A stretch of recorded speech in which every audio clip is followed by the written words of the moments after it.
Senhoras e senhores, esse é o circo dos horrores. Um show com tantas dores e todos seus temores. Que alegria, público sorria. Nossa próxima atração é o Coringa.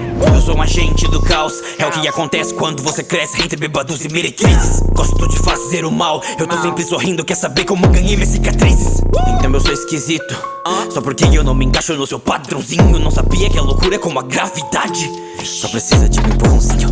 Matando e rindo, sério eu nem ligo. Enquanto for divertido pra mim, eu sou maníaco. Dou um sorriso, porque no mundo só o caos não tem fim. Vocês me olham e me julgam como se no fundo vocês também não fossem assim. E eu pensava que as minhas piadas eram ruins. Tão insano que eu tenho área VIP em Arkham. Mais louco que o mundo, mais louco que o Batman. É que a minha mente é uma loucura, como um belo passeio no inferno. Eu só tenho uma pergunta: por que está tão sério?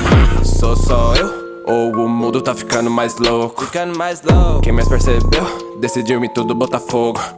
A pior parte de ter um problema mental é que as pessoas querem que cê haja como se cê não tivesse. Sabe o que acontece quando você encontra o homem doente mental tratado como lixo pela sociedade? Você ganha o que merece. O mundo sempre me tratou como um bicho. Eu já me perguntei, será que eu existo? Pisaram tanto em mim que no fim deu nisso. É culpa de vocês eu ser um assassino.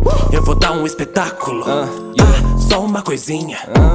Quando for me anunciar, poderia me chamar de Coringa.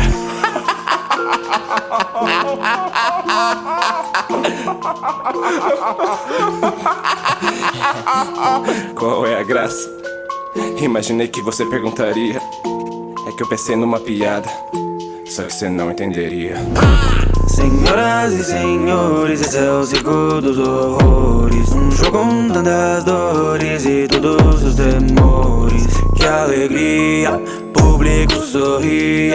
Nossa próxima atração é o Coringa. Senhoras e senhores, esse é o circo dos horrores. Um show com tantas dores e todos os temores. Que alegria, público sorria. Nossa próxima atração é o Coringa.